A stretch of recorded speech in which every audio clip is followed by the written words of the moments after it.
Hello, hello, Endo sisters and supporters. I am Kenny King, one of your K&K Real Talk hosts, whatever. I am hosting solo today. Kristen is out today, so you're stuck with me. Well, I guess you're not really stuck. You technically don't have to watch. You could turn off the video, but here we are. So yeah, let's have some fun today. So if we haven't met yet, I am a health, wellness, and life coach who specializes in empowering women with endometriosis to improve their quality of life through lifestyle changes without turning their lives upside down. So Kristen McCroby, the founder of Endometriosis, and me, we do a lot of collaborative work together, and we're actually working on something special for you ladies. We're working on a live well protocol to just jumpstart that process of improving your quality of life. So be on the lookout. We're going to be unveiling that in the coming weeks or in about a month or so. So Kristen and I planned on talking about what makes endo the worst. So I was actually really excited about today because the two of us were just going to chat back and forth about, what we, if endo was a person and we were going to kind of put them on blast, what we might say. And so I just thought, I'm not going to change it. I'm going to talk to you about it. And I'm sure there are a million reasons why endo is the worst. I'm just going to talk about a few things, and perhaps we'll continue this conversation with other endo sisters over time.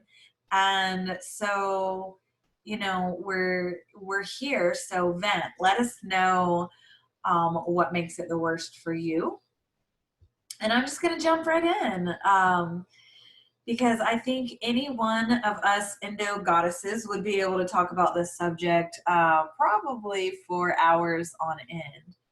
So here are some of my thoughts on what makes endo the worst. There's so many things, and I think one thing for sure is surgical diagnosis. If you've heard my story, you know that I knew I had endo, but waited 12 years to get a diagnosis because I just didn't want to have surgery if I didn't need surgery.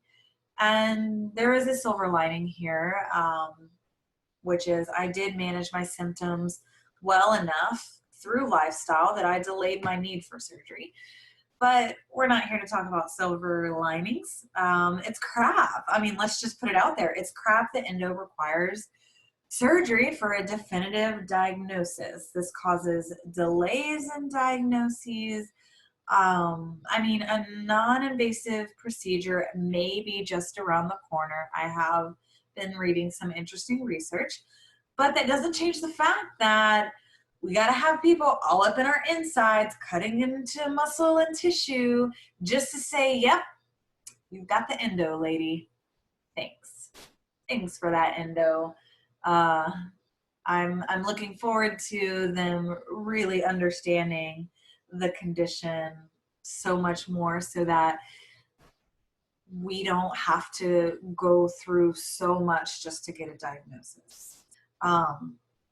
So yeah, that's one of the reasons why endo is the worst. Another reason is the pain and random symptoms. You talk to two women with endometriosis, and while some symptoms are similar, some go way off into, the deep end on something, which leads us to going, is this endo related or is this maybe something totally different? But it is systemic. Endometriosis is now being looked at as an autoimmune condition. Endo is a systemic condition. It impacts how everything functions, and because of that, or let me say it this way, this is a better way of saying it, it lowers your immune system. And because of that, because we're fighting inflammation, because it depends on inflammation in the system, and because of a few other key factors, it lowers the immune system and the body to let you know that, hey, something's really wrong here. I'd like you to pay attention to me.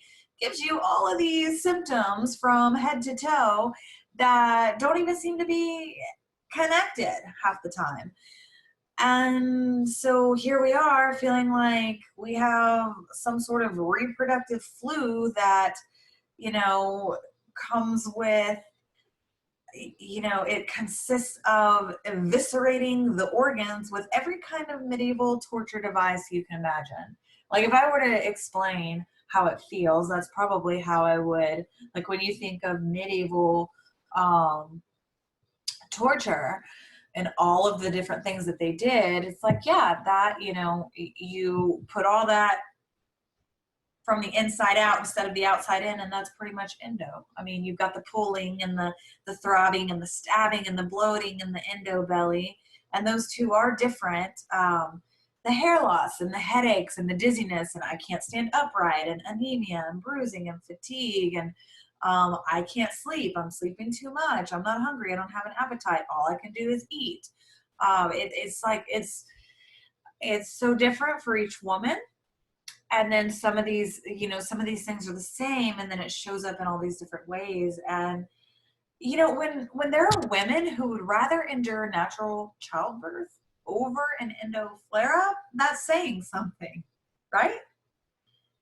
And it can be tough to remember that better is possible when in the midst of agony. We don't want to hear it. We might know that better is possible, but when we're in it, we don't want to hear it because everything sucks and life sucks and we're in pain and it hurts and we're miserable, and all we want in the world is maybe for some support or for somebody to just acknowledge our misery, that it's real. I could go off on a tangent on that being one of those what makes endo the worst. But I won't get into that because we'll be here forever, and I don't want to keep you here forever. But yeah, we don't want to hear it in those moments, or we beat ourselves up. Because if you are anything like me, and if maybe you have changed your lifestyle to support a healthier, pain-free body, and you have an off week or an off month, or you've just been under excessive stress because of a tragedy, or just because your kids are crazy, or whatever it is, and then you have a flare-up, or maybe it's not a full-blown flare-up, but you've just had this horrible cycle and you blame yourself. And maybe you say something like, I knew better. I know better. I know better. I knew better. Why did I eat that? Why did I let that bother me? Why did I let it get to me? And then you turn that pain, you're already experiencing physical pain and emotional pain, and then you turn that in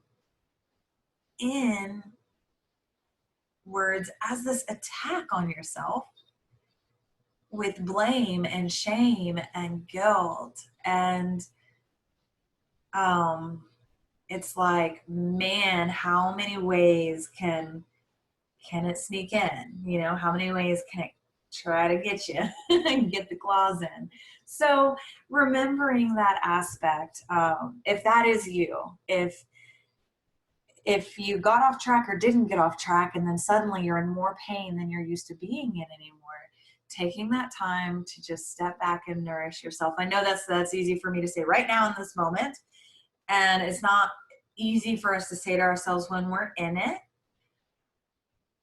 but remembering just to take that time to be kind to ourselves is because the angst and the negative self-talk and the inner attack that we have going on, that doesn't help the stress and the inflammation. That does not help us feel better.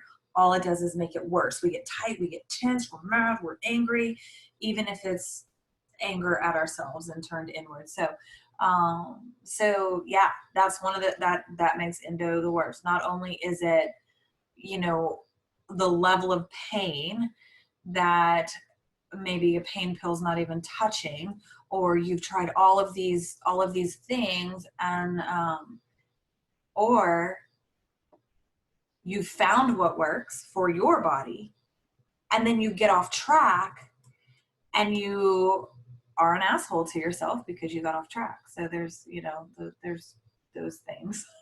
Those make endo pretty much the worst. What else? What else makes endo the worst? You know, this actually goes straight to, this came up while I was talking about the other one, is conventional treatments being rejected by the body. Endopain, birth control. Endopain, drugs. Endopain, Mirena, or whatever it is, all these different, hormone replacement therapies, all these different therapies. And here you are, you're fighting. You're actively taking responsibility and working towards a solution. And your body says, no, ma'am.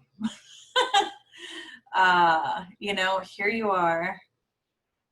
And by the way, if those things work for you, I'm not saying those are bad. You do you. Explore what works, and follow what works for you. If it relieves your pain, if it relieves your pressure, if it relieves the symptoms, there's no right or wrong. There's no right path here. So this isn't beating up conventional treatments. I do believe that conventional treatments do better when also holistic and lifestyle treatments are done in conjunction with them. I believe that you respond to conventional treatments better, to the medicinal treatments better. But there isn't one path here. So I'm just talking about when you try something and it makes your body worse, and you're tired and you're frustrated because your body's literally dislodging your Mirena. It sucks. So, or a prescription is making you crazy, or suddenly new conditions, diagnoses, and symptoms pop up, and now you're on the search for something for your new symptom. And that new symptom is related to a treatment for these other symptoms. And it's like, thanks, endo. Thanks for being so batshit crazy that my doctors can't even figure you out. I'm thankful that I went through what I went through, because some of this happened to me and it allowed me to learn. My body said nope to many of the conventional treatments, and I wouldn't be where I am today if that hadn't happened. Because I did go on the search for natural remedies, and those for me were more supportive.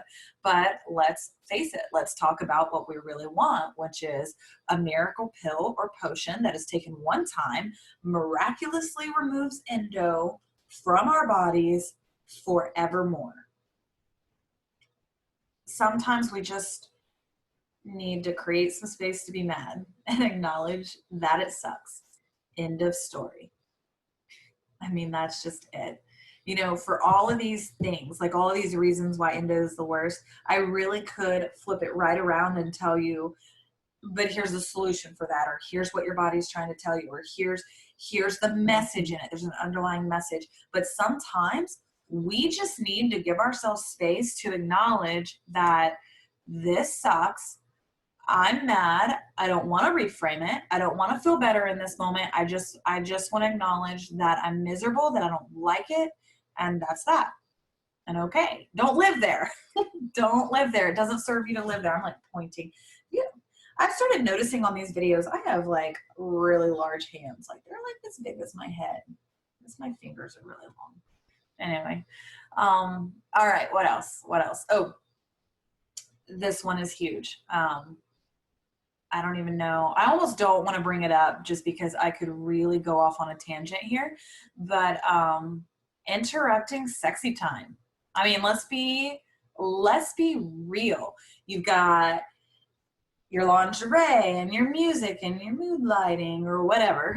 And if it's me, I'm like, here I am. I'm ready to get my romance on with the hubs, and everything hurts, and I'm pretty sure I'm dying.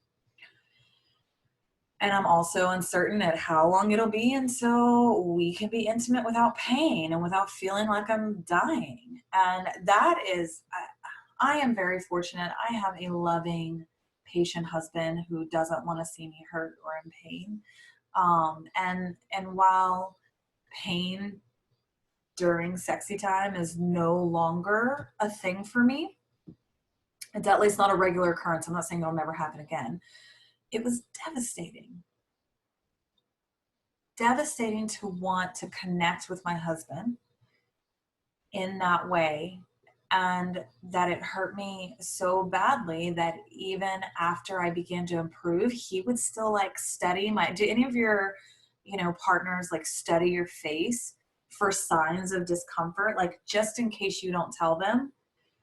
And I know some of you don't. I know some of you like suffer through, and I would just encourage you to be honest and to honor yourself and your body and your pain and what you need in those moments.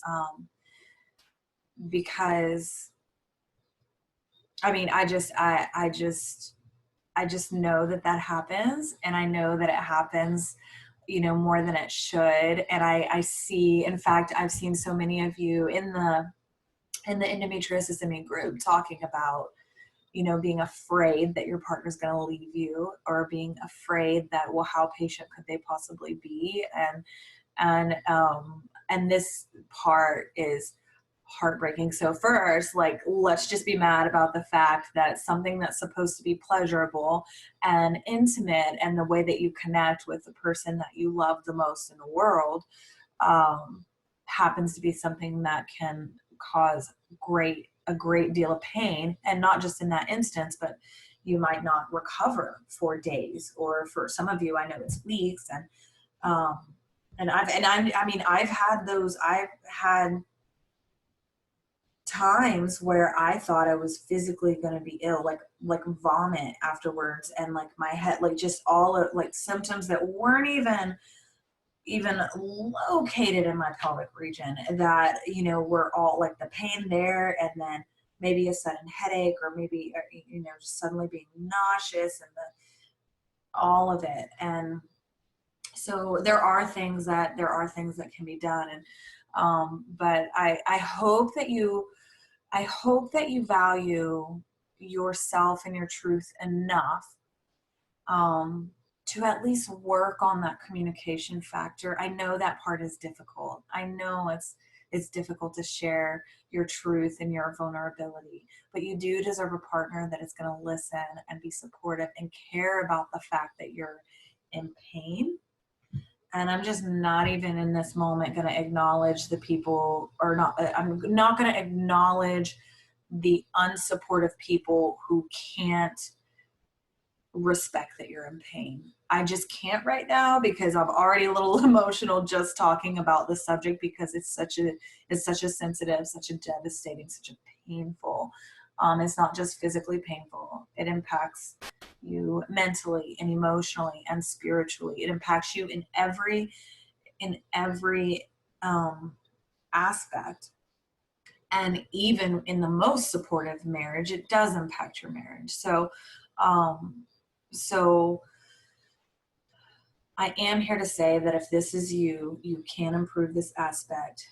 You can improve all aspects by working with your body to reduce inflammation. And I'm not saying that it happens overnight, but I am saying that improving your overall symptoms will help this one, and it will.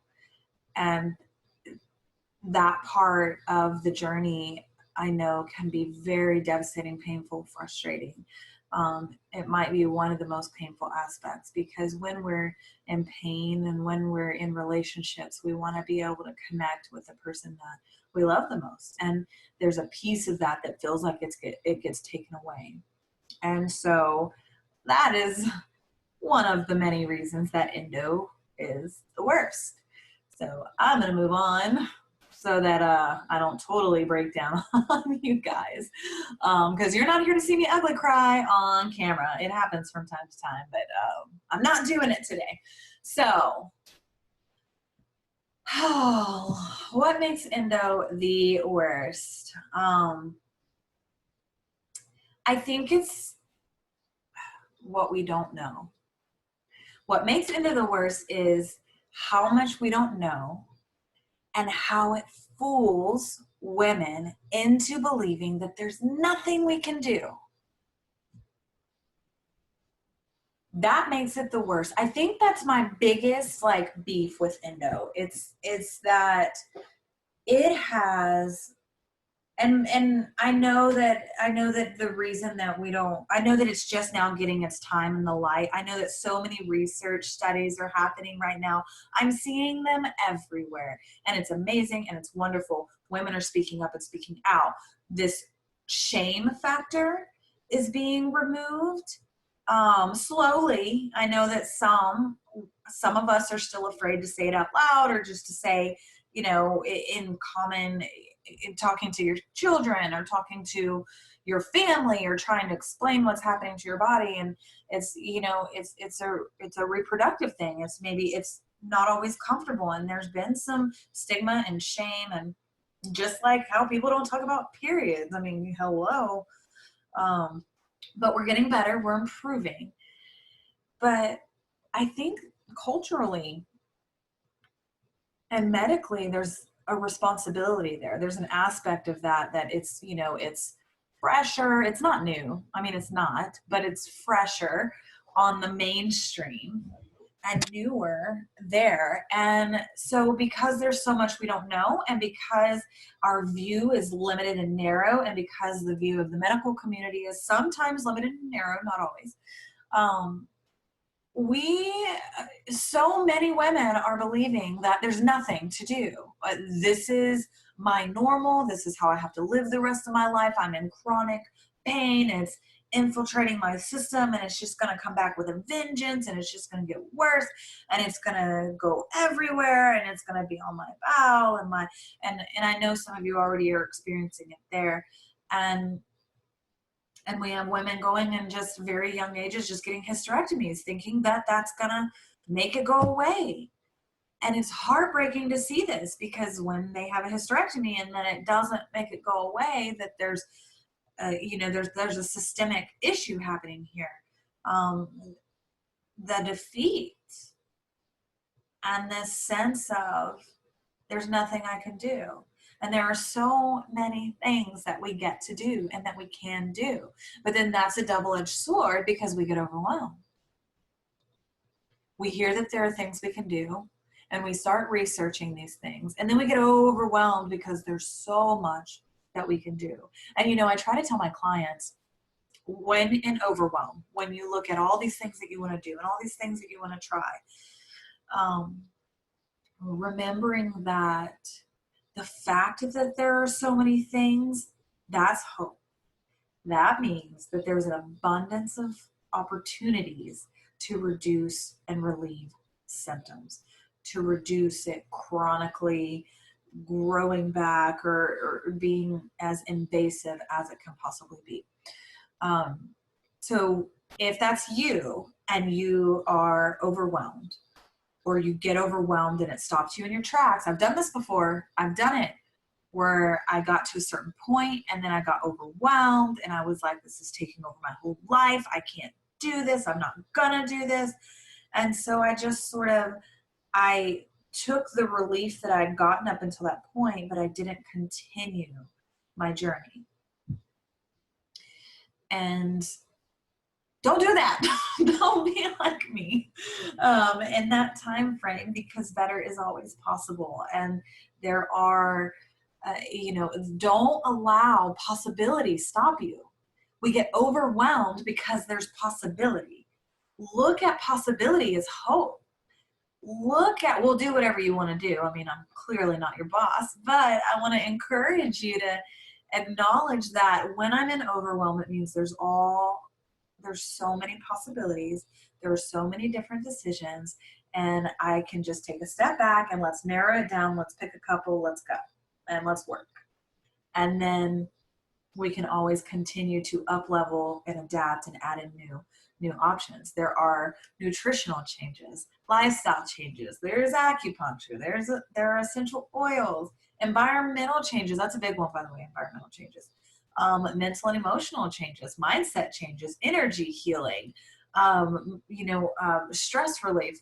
There's so much. I will say that nutrition, movement, those are some big ones. And then the environmental factors, those are definitely some big ones that can make some pretty immediate impact. You'd be amazed at how much you can change with just a few steps. So keep that in mind if you get overwhelmed. And then to speak to the first one, the aspect of not wanting to explore what might help us, or exploring something. I was talking to somebody about this the other day. Like, we'll go, yeah, okay, I'll try that. And we try it for a week. Like, we, make a dietary change, or we, diet or nutrition. I hate the word diet, nutrition and exercise, shift those things. And a week later, we're like, I didn't do anything. It didn't work. I give up. I stopped. The body needs some time to adapt. And so there are ways to improve, but we don't always want to explore what will help us. Sometimes we want to wallow in it. We want to wallow, we want to be pissed off, we want to be miserable. And that's fair, by the way. It is fair to acknowledge how you feel. But living there, like I said earlier, doesn't serve you. So going to that place of, I have an incurable disease, and this is my normal, and this is why my life is miserable, and why me, why me, why me?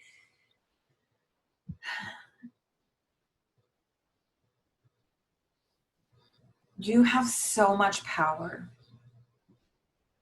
You can do so much more than you even know. You're capable of so much more than you even know. And better is possible. So don't give up, sister. Don't give up. Try the aloe vera, try the essential oil, or, probiotics, or the hot tea. Work on living a healthier life. Work on lowering the stress one step at a time, or making the nutritional changes one step at a time. You don't have to do this overnight. If you want better, if you want to live in the misery, live in the misery. That is your choice. You do you. That is your choice. But right now, I'm talking to those of you who are sick of it and who are done. And I'm telling you that if you want better, fight it. What makes endo truly the worst is that it tries to convince us that it holds all the power over our lives. And I'm here to tell you that it's bullshit. It is utter and complete bullshit, and that you are worth more and you deserve more. So I really actually plan on keeping it lighthearted today.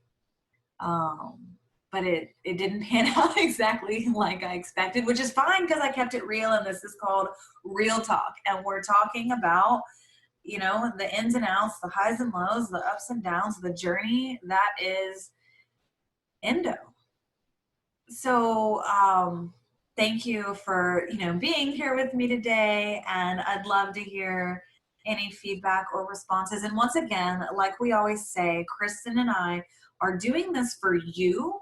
So if there is a subject that you want answers on, or that you want to talk about, or that you would like to have explained for you, or that you'd just like to have it explained and shared because there's somebody that you love that needs to understand it, and maybe it coming from somewhere else, they'll hear it better, let us know. Please don't hesitate to reach out to one of us and say, hey, please talk about XYZ on Real Talk. I'd really love to hear what you guys have to say on Real Talk. Or if there's something specific, let us know, because we're doing this for you. And that's it. I mean, we are here for you. So I will leave you with that. And remember that you can stay connected with me over at Endometriosis, Nourish, Flourish, Thrive. That is it's a closed support group, endometriosis support group, focused on natural ways of improving symptoms. And that's how you can connect with me and stay connected with me. We're running a movement challenge right now. We run challenges from time to time in that group to help you improve your quality of life. And if you're wanting to go further, faster, if you're wanting a step-by-step process to learn how to actually thrive with endo, let me know. I've got your back. That's literally what I do. So I am currently offering a free 60-minute Thriving with Endo breakthrough session.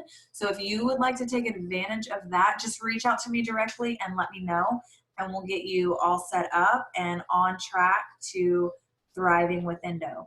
So thank you so much, ladies, for being here, and supporters if you're a guy and you happen to be here too. Thank you so much. Kristen sends her love as well. She'll be back with us next week. She's been moving and getting settled. And so we will see you soon.